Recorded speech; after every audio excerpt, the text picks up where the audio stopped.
Welcome. This is Radio Pras.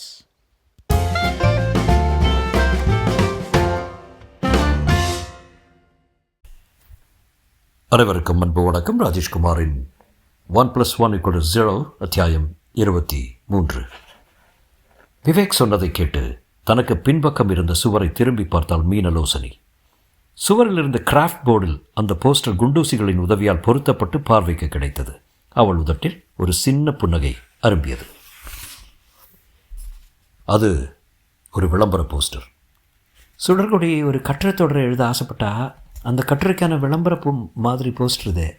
போஸ்டர்களை print பண்ணல, அதுக்குள்ளே சுடர்கொடிக்கு இப்படி ஒரு கோர மரணம். சுடர்கொடி எழுத இருந்தது எது மாதிரியான கட்டுரை? அது எனக்கு தெரியாது. ஒரு பத்திரிகைக்கு ஆசிரியராக இருக்கிற நீங்கள் சுடர்கொடி எது மாதிரியான கட்டுரை எழுத போகிறான்னு தெரிஞ்சுக்க வேண்டாமா? அதை பற்றி டிஸ்கஸ் பண்ணலாம்னு சொல்லியிருந்தா இஷ்யூ முடிக்கிற வேலை இருந்ததால் என்னால் சுடர்கொடியை மீட் பண்ண முடியல. It's okay madam. அந்த விளம்பரத்தில் இருக்கிற வாசகங்கள் எல்லாமே சுடர்கொடியால் எழுதப்பட்டவையா? ஆமாம். அந்த விளம்பர வாசகங்களை ஒரு தடவை வாய் விட்டு படிங்க மேடம். மீனலோசினி தன்னுடைய ரிவால்விங் நாற்காலியில் ஒரு அரை வட்டம் சுழன்று அந்த போஸ்டரை மேற்பார்வை பார்த்தாள். பிறகு மெதுவாய் வாய்விட்டு படிக்க ஆரம்பித்தாள். இன்றைய அரும்புகள் நாளை நிச்சயம் பூக்களாய் மாறும். இது இயற்கையின் நியதி. ஆனால் நம் சமுதாயச் செடியில் உள்ள சில அரும்புகள் அவிழ்ந்து பூக்களாய் மாற அடம்பிடிக்கின்றன. காரணம், அவை இரும்பு அரும்புகள்.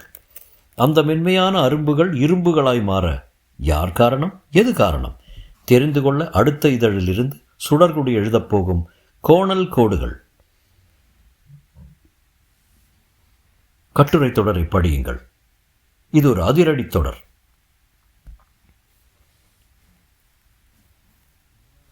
சுடர்கொடி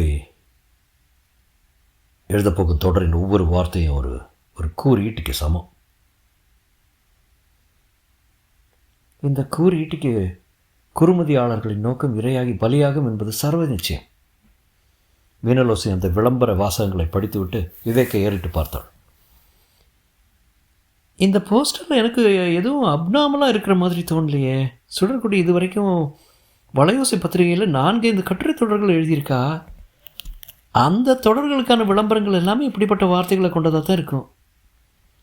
அந்த தொடர்கள் எழுதும்போது சுடர்கொடிக்கு ஏதாவது மிரட்டல் கடிதங்கள் வந்ததா? இல்லை.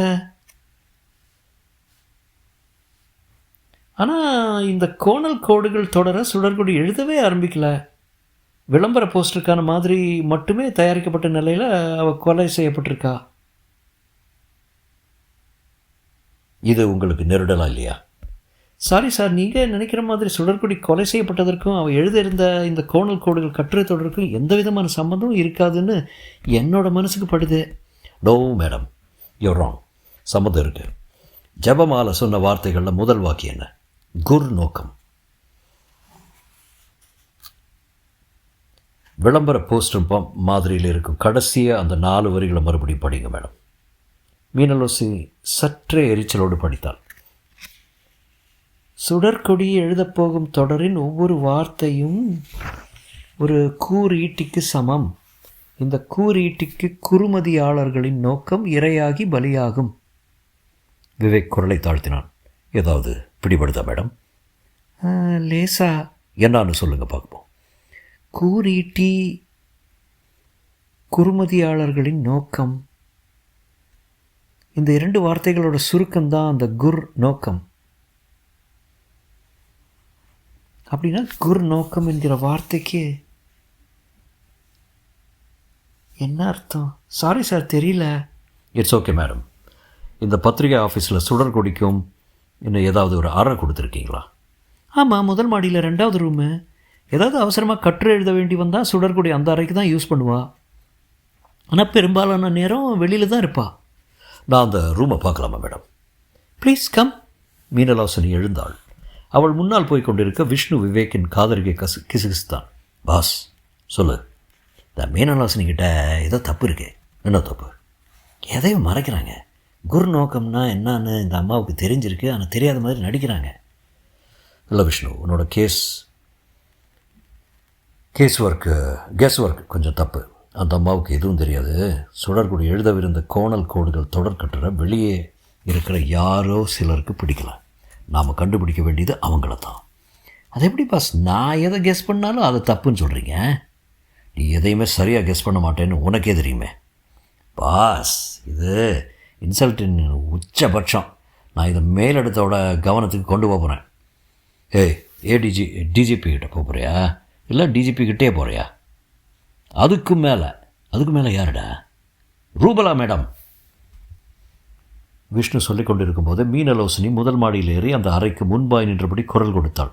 இதான் சார் சுடர்குடியோட ரூமு. விவேக்கும் விஷ்ணு உள்ளே நுழைந்தார்கள். சிறிய அறை. சுவரோரமாக ஒரு மேஜையும் நாற்காலியும் லேசான தூசு படலத்தோடு தெரிந்தது. மேஜையின் இழுப்பறையை திறந்து பார்க்க உள்ளே அடைசலாய் காகிதங்கள், நிறமாய் பேனாக்கள். மீனலோசினி சொன்னாள், இது எல்லாமே சுடர்குடி வளையோசை பத்திரிகைக்காக பிரத்யேகமாக எழுதிய கட்டுரைகளோட நகல்கள் சார். விஷ்ணு, எல்லாத்தையும் கிளறு. ஏதாவது உபயோகப்படுற மாதிரி இருந்தால் அதை மட்டும் வெளியேடு. விஷ்ணு டிராயரை முழுவதுமாக இழுத்து பரபரவென்று கிளறி பார்த்து கொண்டிருக்க விவேக் சுவரில் பொருத்தப்பட்டு இருந்த ஷெல்ஃபை நோக்கி போனான். மேலடுக்கு முழுவதும் வரிசையாய் புத்தகங்கள். ஒவ்வொன்றாய் எடுத்து பார்த்தான். நானும் என் நிழலும் கவிதை தொகுப்பு. கனவுகள் இங்கே விற்கப்படும் சிறுகதை தொகுப்பு. சூரியன் உதிக்காத நாட்கள், சாட்டர்ஜி நாவலின் தமிழாக்கம். விவேகானந்தரின் சொற்பொழிவுகள். விவேக் ஒவ்வொரு புத்தகமாக எடுத்து பார்க்க எல்லாமே இலக்கியம் ததும்பும் புத்தகங்கள்.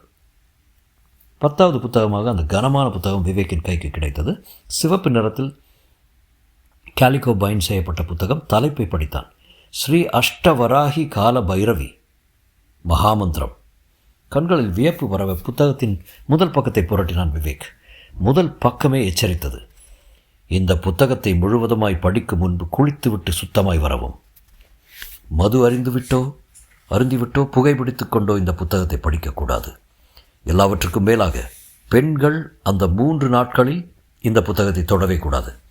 மேற்கண்ட எச்சரிக்கைகளை அலட்சியப்படுத்துபவர்கள் தங்கள் ஆயுளில் 1/3 பங்கு நாட்கள் இழப்பார்கள். புத்தகத்தின் அடுத்த பக்கத்தை புரட்டலாமா வேண்டாம் என்று ஒரு வினாடி யோசித்துவிட்டு 2வது வினாடியில் மெல்ல புரட்டினான் விவேக். தொடரும். அனைவருக்கும் அன்பு வணக்கம். ராஜேஷ்குமாரின் 1+1=0 அத்தியாயம் 24.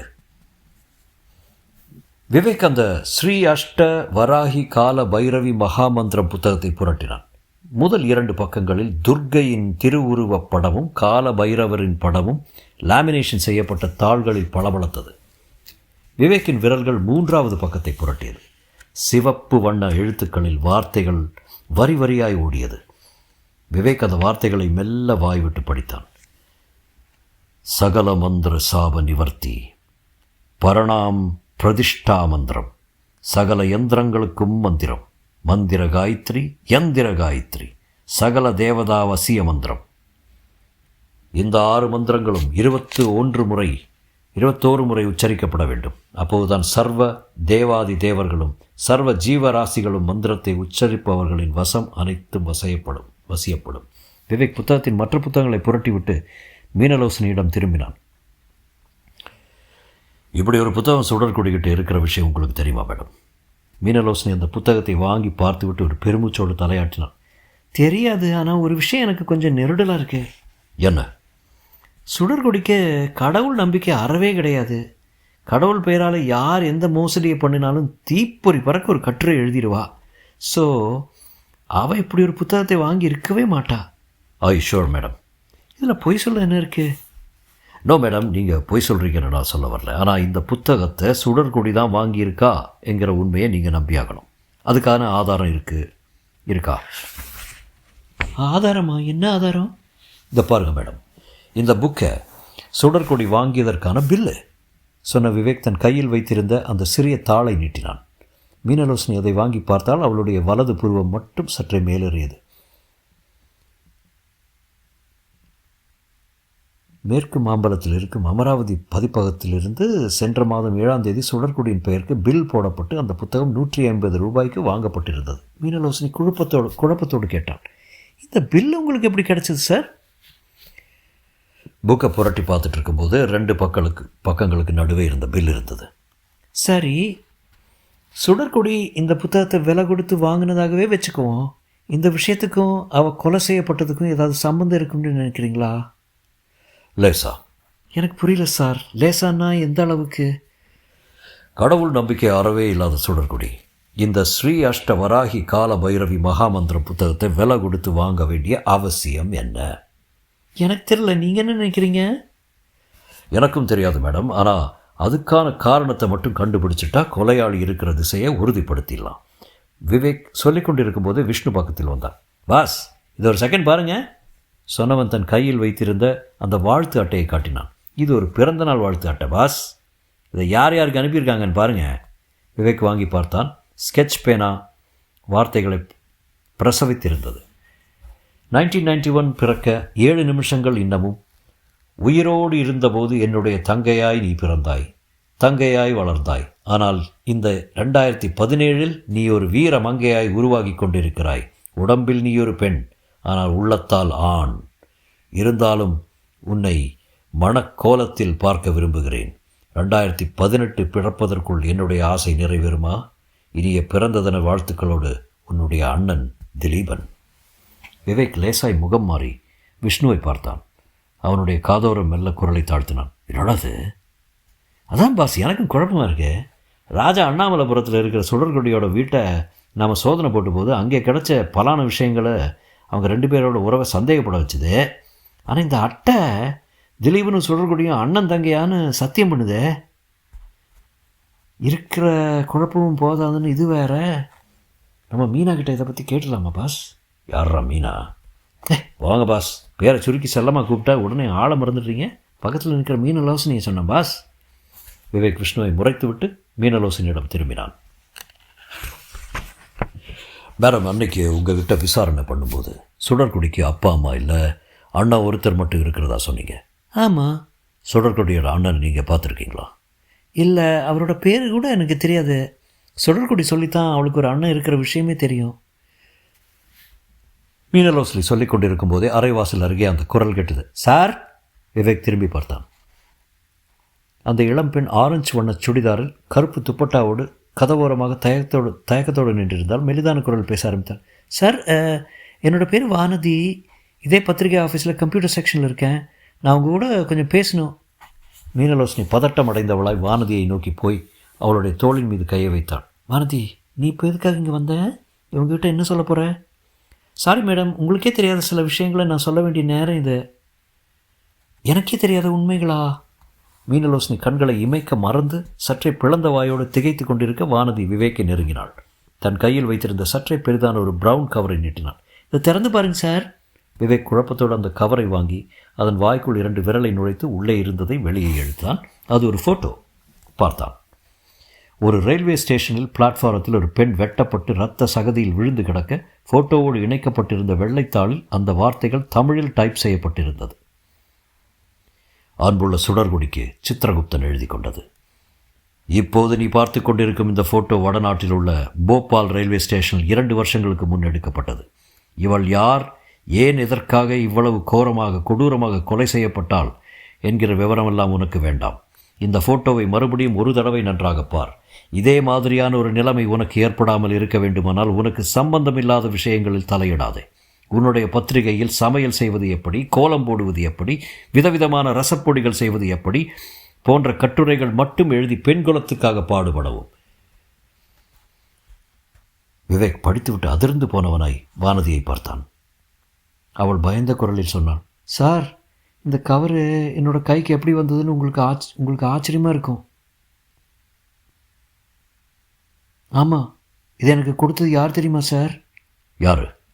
திலீபன். தொடரும்.